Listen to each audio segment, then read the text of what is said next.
Sometimes last week I did a video on reverse dependence, how the parent depends on their subject. Today I want to do something similar to that by breaking the stages of life into three. The stage one is when they think for you. Your parent think for you, society think for you, things around you think for you. That is when you are infant until some certain age in life. The second stage of life is when you think for yourself. You think for yourself, you could do something for yourself. What they think of for you, then you could do it by yourself. That's a profound stage in life. That is when you know your right from your left. You could do things for yourself. That stage is a determining stage that leads or help the future stage in which you get to. Now the third stage is this. The third stage is when you think for those that have thought for you earlier before. So that brings me to reverse dependence. They have nurtured you in the first stage. They've thought for you the rightful thought. They must have seen you because they've gone ahead of you. They see what's likely going to be the talent, the gift God has given you, then they mentor you towards that. It's now your time that you think for them. So I call it reverse dependency in my earlier video. That when you think for those that have thought for you, it's a process of life. And at every point in these stages, it gives us one experience or the other. Your parent cannot think, they cannot do what they used to do before because aging has set in. Then it's now your turn to do what they must have done for you. I would like to pause here. Why? Because I will talk to parents that stage of you supposed to think, work, do things for your children. Don't break that flow. Because it will get to a point where the children at which you are supposed to cater, stand, being there for, we need to do a reversal of what you have done for them. They always make a reference to that stage of life. So, child, now, I would like to encourage you that your parent must have done those things for you. Please, it is your time to go all out to ensure you do back, you play back, and you do what is expected of you as a child back to those that have nurtured you. Now, let me warn you, or let me say this. Something must have happened to lead to something where maybe at times some parents were left to themselves at that stage when they're supposed to be nurtured.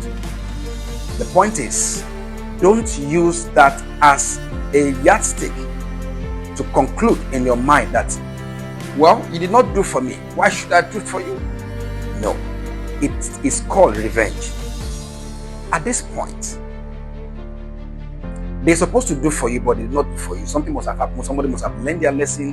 They must have regretted one way or the other. But the point I'm making here is you are at this stage. Something, somewhere, somebody, somewhere must have molded you to have become what they're supposed to have invested in you in the first place.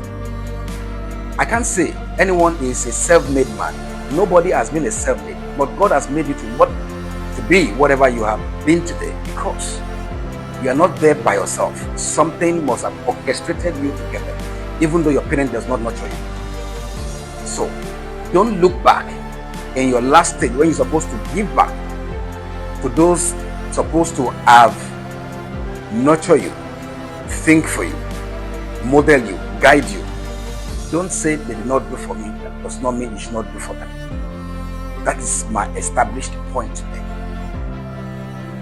You are at the stage when there is every tendency to do something for those either they have done for you when you were at that first stage of life, or they did not do by one reason or the other. Does not mean you should break that flow.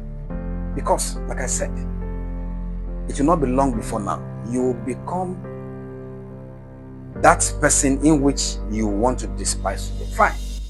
They must have regretted. They're supposed to do this. You left me. You let me be like this. You didn't do this for me. Well, everybody has one fault at some point or the other. But I'm imploring you that you should not break the flow. You need to find a way to reconcile back. If they did not do for you, does not mean you should not do for them. Then continue the flow. As long as you are at that point when you are well established, you are okay. You should have been more than that. Fine. If they have done this for you, it's okay. But you are still at that state when you can think for yourself, when you can supposed to think for those supposed to have thought for you. Don't break the flow. Do what is needful. A time will come, you will become the old man, the old woman, the old auntie, the old grandpa, in which they have despised you. It's not time for you to do that. Sit down. Don't break the flow. If they have thought what they have done is not right at that time, they would have done it better. So now, you just need to leave that behind you and do what is necessary. You are not just there by yourself. You are not just be at that age by yourself. You are not just achieve those things by yourself. You need to find a way of reconciliation of those things in the past. Always do things right, even though it was not right before. Today, my advice for you is to just look back. Leave those excuses why they did not do for you, why they should not do for you, what they're supposed to do for you. And let's do things right. Today, I can assure you, you are going to feel good by doing or applying this method. Do this and let prosperity speak for you. Thank you.